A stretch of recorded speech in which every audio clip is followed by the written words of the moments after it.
তুমি কোন আব্বাস আপনার পুরা সম্মানের চাদর খুলে বুড়িগঙ্গায় নিক্ষেপ করবে। নামে ন্যাশনালিস্ট মানে জাতীয়তাবাদী এই দলটি বাংলাদেশকে আবার ভারতীয় আধিপত্যবাদের মধ্য দিয়ে নিয়ে গিয়ে যাচ্ছে। বাংলাদেশের মানুষ ভারতীয় দাস হিসাবে জীবন যাপন করতে রাজি নয়। তারেক রহমানকে আমরা অনুরোধ করব, আপনি যেভাবে ক্ষমতায় আসুন না কেন, ভারতের সাথে হয়তো চুক্তি করে এসেছেন, এখন তো ক্ষমতায় অধিষ্ঠিত হয়েছেন, এখন একটু চুক্তিটা ভঙ্গ করে দেন।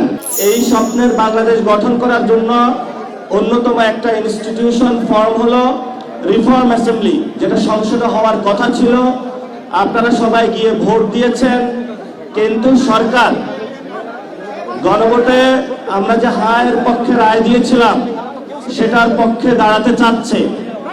তো এটা হলো একটা রোগের সিনড্রোম, কিন্তু মূল যে জায়গাটা সমস্যা সেটা হলো আমরা ভারতীয় আধিপত্যবাদের বিরুদ্ধে দাঁড়িয়েছিলাম, আমরা বাংলাদেশের সার্বভৌমত্বের জন্য লড়াই করেছিলাম।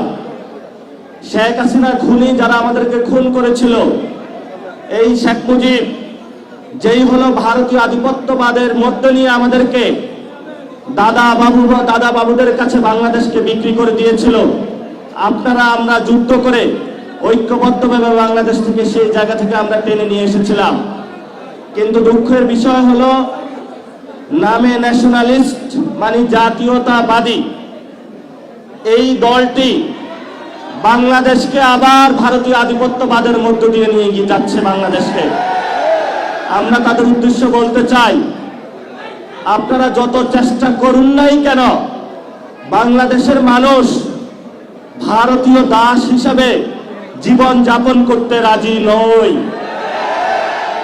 আমরা স্বাধীন বাংলাদেশী হিসাবে সার্বভৌমত্বের উপরে দাঁড়িয়ে মান মর্যাদা নিয়ে, আমাদের কৃষ্টি কালচার নিয়ে, বহু ভাষা বৈচিত্র্য নিয়ে, বহু মানুষের সংলাপ নিয়ে, ইসলাম ধর্ম, হিন্দু ধর্ম, খ্রিস্টান ধর্ম, সকল ধর্মকে একসাথে নিয়ে মুসলিম ঐতিহ্য রক্ষা করে একটি সুন্দর জীবন যাপন করতে চাই। এই জীবন যাপনের বিরুদ্ধে যদি আপনারা জিয়াউর রহমান খালেদা জিয়ার পদ থেকে সরে গিয়ে দাঁড়াতে চান, তাহলে আপনাদেরকে বাংলাদেশের মানুষ আস্থা করে নিক্ষেপ করবে, যেভাবে শেখ হাসিনাকে নিক্ষেপ করেছিল। এজন্য তারেক রহমানকে আমরা অনুরোধ করব, আপনি যেভাবে ক্ষমতায় আসুন না কেন, ভারতের সাথে হয়তো চুক্তি করে এসেছেন, এখন তো ক্ষমতায় অধিষ্ঠিত হয়েছেন, এখন একটু চুক্তিটা ভঙ্গ করে দেন। যদি আপনাকে ক্ষমতায় থাকতে হয়, ভারতের সাথে নয়, বাংলাদেশের মানুষের সাথেই থাকতে হবে ইনশাআল্লাহ। আপনাকে রিফর্ম অ্যাসেম্বলি গঠন করতে হবে। 12 তারিখে সংসদ অধিবেশন বসতেছে।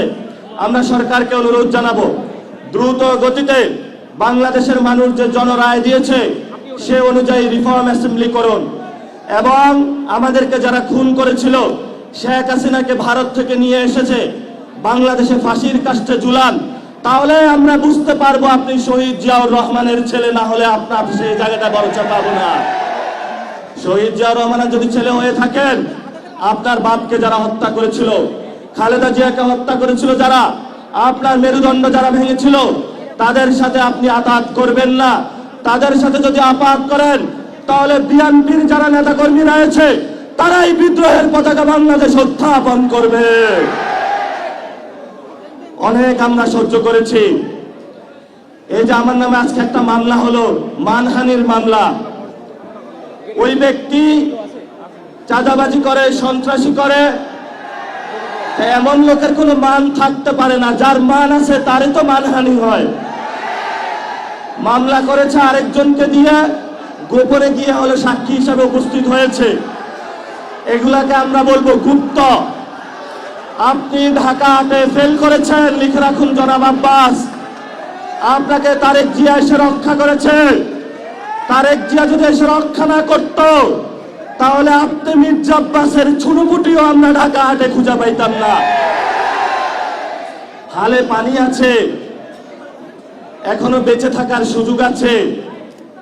ভদ্র হন, ভদ্র হতে শিখুন। আমরা সভ্য সমাজে বসবাস করি, অসভ্য আচরণ করবেন না। অসভ্য আচরণ যদি করেন, কিভাবে আপনাকে সভ্য করতে হয় আপনাদেরকে সভ্য করতে হয়, এটা আমাদের ভালো করে জানা আছে। ওরা আমাদের ভয় দেখায়, আমরা এক আল্লাহ ছাড়া কারো কাছে ভয় পাই না। মামলা হামলা অনেক আগেই পার করেছি। শেখ হাসিনার আমলে রিমান্ডে নিয়ে আমাকে মাথা নিচের দিকে দিয়ে পা উপর দিকে দিয়ে সারা রাত নির্যাতন করেছিল, কখনো আপোষ করার চেষ্টা করি নাই। তুমি কোন চ্যাটের বাস?